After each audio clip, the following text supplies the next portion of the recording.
National international Bollywood ਤੇ ਪੰਜਾਬ ਨਾਲ ਜੁੜੀ ਹਰ ਖਬਰ ਪੰਜਾਬੀ ਵਿੱਚ ਦੇਖਣ ਲਈ ਸਾਡੇ ਚੈਨਲ ਨੂੰ ਸਬਸਕ੍ਰਾइब ਕਰੋ ਤੇ ਬੈਲ ਆਈਕਨ ਤੇ ਕਲਿੱਕ ਕਰਨਾ ਨਾ ਭੁੱਲੋ ਤਾਂ ਜੋ ਤੁਹਾਨੂੰ ਹਰ ਨੋटिफिकेशन मिल जाए। आप 2 बार बन गए, तीसरी बार नहीं बने तो 50,000 और ऐड हो जाएगी। आप 4 बार बन गए, 5वीं बार नहीं बने तो 50,000 आपकी पेंशन बढ़ती जाएगी। 7-7, 8-8 बार जीते हुए हैं। हैरानी की बात यह है विजय जी कि बहुत से एमएलए ऐसे हैं पंजाब में जिनको हारने में फायदा है,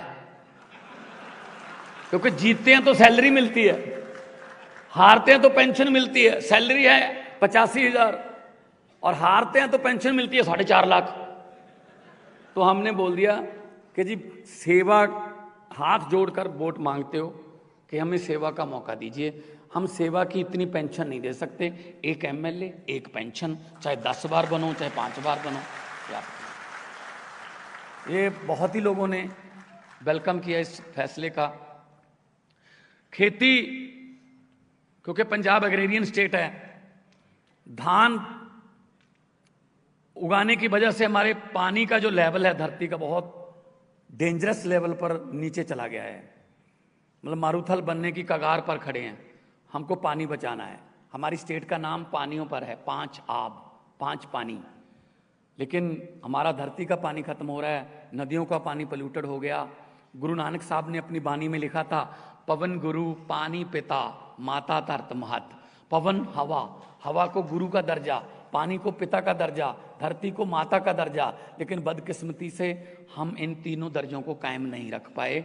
हम मिलकर सारे 3 को पंजाबी जो हैं, पूरी दुनिया में जितने पंजाबी बसते हैं, हम मिलकर इन तीनों दर्जों को कायम करेंगे और पंजाब को दोबारा पंजाब बनाएंगे। ड्रग्स की बहुत बड़ी समस्या है। हमारे युवा जो हैं वो बहुत बड़ी संख्या में ड्रग्स में चले गए। असल में उनका कसूर नहीं मानता मैं, असल में बेरोजगारी है। अगर उनको काम मिले तो वो नहीं जाएंगे ड्रग्स की तरफ। पंजाबी की कहावत है, बेला मन शैतानी दा घर। अगर वो फ्री रहता है तो कुछ ना कुछ उल्टा सीधा करेगा।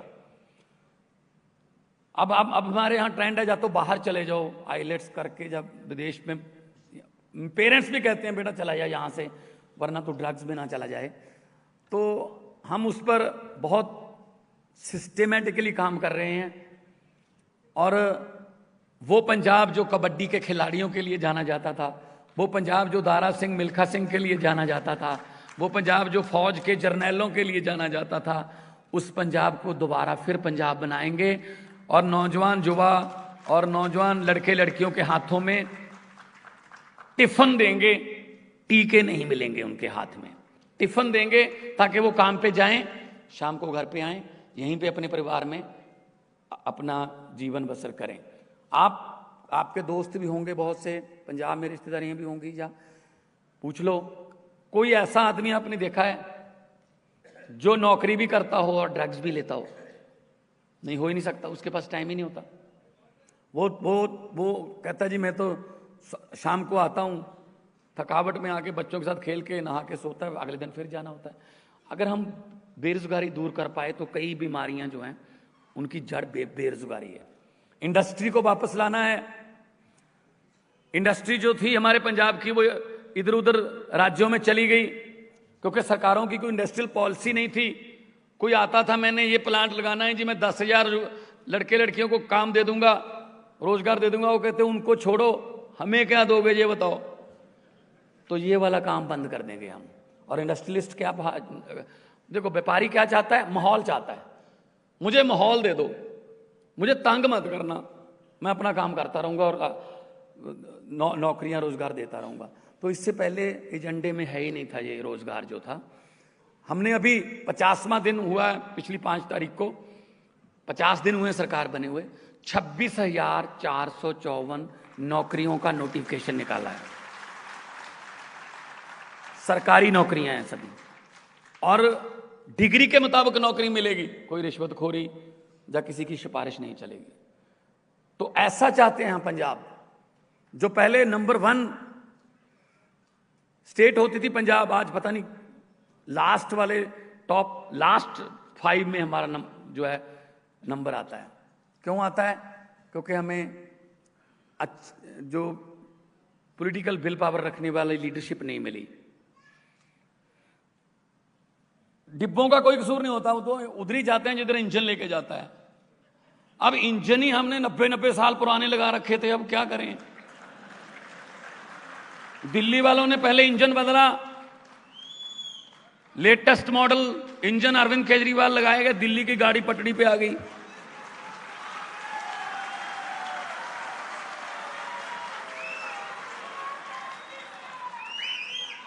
अब पंजाब वालों ने इंजन बदल लिया और डिब्बे भी हम तो 92 दिए हैं साथ में। तो पंजाब की गाड़ी भी तरक्की की पटड़ी पर जल्दी आपको नजर आने लगेगी। प्रॉब्लम यह नहीं है कि हमें किसने लूटा। अंग्रेजों ने 200 साल लूटा, जम के लूटा, लेकिन आज अंग्रेज शर्मिंदा होंगे शायद कि हमने 200 साल में उतना काम नहीं किया जितना ये वाले 2 साल में कर देते हैं। अपनों ने लूटा। लोहे और सोने की दुकान आमने सामने थी बाजार में। एक दिन सोने ने लोहे से कहा कि भाई हथौड़ा तुझे भी पड़ता है, हथौड़ा मेरे भी पड़ता है, तू ज्यादा शोर नहीं करता, आधे बाजार में तेरी आवाज आती है। हथौड़ा, सोना बोला हथौड़ा मेरे भी पड़ता, तो हथौड़ा मेरे पे भी चलता है, कभी मेरी आवाज दुकान से बाहर सुनिए। तो लोहे ने कहा बिल्कुल सही बात है, हथौड़ा तेरे पे भी चलता है, हथौड़ा मेरे पे भी चलता है, तो तेरी आवाज कम आती है क्योंकि हथौड़ा तेरे लिए, लोहे का हथौड़ा तेरे लिए बेगाना है। बेगानों को काम ही पीटना है, बेगाने तो पीटेंगे, दुख देंगे, कष्ट देंगे, लेकिन मेरा दर्द इसलिए ज्यादा है कि मुझे मेरे अपने पीटते हैं। लोहे का ही हथौड़ा है और लोहे को पीटता है। तो हमें दर्द इस बात का है, हमें अपने लूट रहे हैं। बेगानों का तो काम ही ये था ना, लूटने ही आए थे, अब अपने लूट रहे हैं। ये दर्द है बहुत बड़ा, देश की जनता का दर्द है। तो हम अपने देश के लिए कुछ भी करना पड़े करेंगे।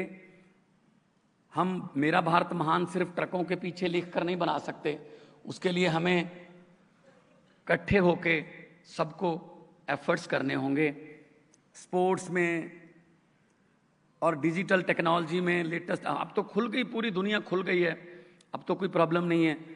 तो भारत देश जो है, कई बार सुनते हैं टीवी पर कि छोटी छोटी बातों से दंगे होते हैं, एक दूसरे को लड़ाया जाता है। जब ये कानून आया था सीए वाला, तो मैंने पार्लियामेंट में बोला था, मुझे स्पीकर साहबा ने कहा सिर्फ 1 मिनट मिलेगा। मैंने कहा जी मैं सिर्फ 40 घंटे चाहता हूँ। कहते बोलो फिर। मैंने कहा मैं तो यही कहना चाहता हूँ कि कौम को कबीलों में मत बांटिए, लंबे सफ़र को मीलों में मत बांटिए। एक बहता दरिया है मेरा भारत देश, इसको नदियों और झीलों में मत बांटिए।